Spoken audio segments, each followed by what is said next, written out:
yeye mwenyewe, kwa sababu ashaikuwa kwa serikali ambayo ameunda, anajua hakuna mahali wanaenda.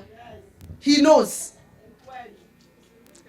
Na watu wake na yeye pia wanatumana jioni, usiku.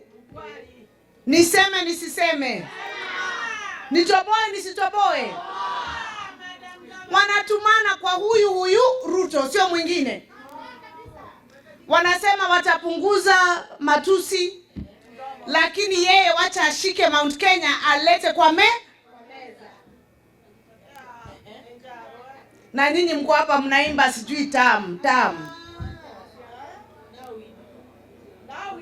Niseme nisiseme? Na mimi mnajua mimi sikuangi mtu wa uongo. Ni vile najua tuaga modo moikari mote yeti nane waoike. Mimi niko mahali nakaa ambapo hamkai. By the time tunafika April next year, na mnajua mnaniangalia hivi mniamini. Kama mniamini, wacha niwaambie for example. Mnajua mnasema it's not possible. Mnakumbuka tukiambiwa na Uhuru ya kwamba Raila ni mgoro kianga neke, mlimaona wakisalimiana? Walisalimiana hawakusalimiana? Aya, tukaingia hii ya UDA. Tukasema in fact waliingia kwa serikali mwaka wa kwanza. Na unasema iwezekani aje? This is politics.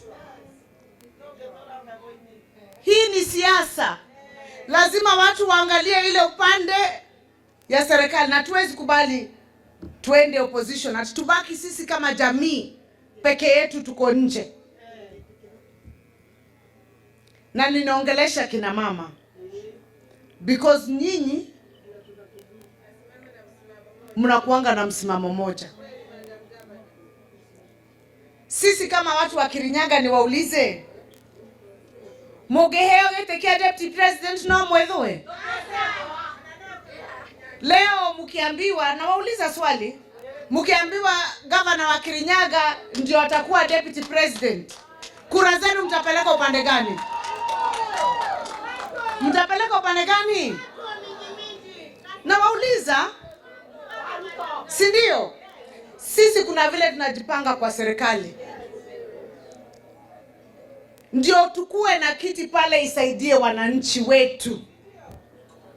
Na hii kiti tumeshaipatia Kiambu, Kenyatta alikuwa huko mara 2, tumeipatiana Nyeri, Othaya tulikuwa na Kibaki, si ndio?